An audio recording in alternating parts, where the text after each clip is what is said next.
Hello everyone, welcome to Python course. Here we are going to deal with basics of Python. Firstly, the introduction to Python. Python was created by Guido van Rossum and it was released in February 1991. It got its name from a BBC comedy series from 70s that is Monty Python's Flying Circus. It can be used to follow both procedural approach and object-oriented approach of programming.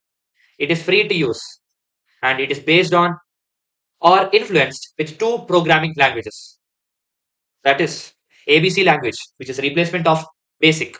Second is Modular 3. Some features of Python which makes it so popular are it is an easy to use object oriented programming language. It is an expressive language. And third, it is an interpreted language.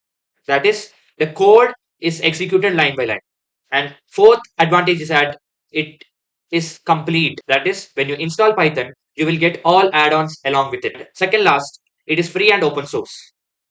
That is you don't have to pay anything to use Python. Lastly, variety of usage and application.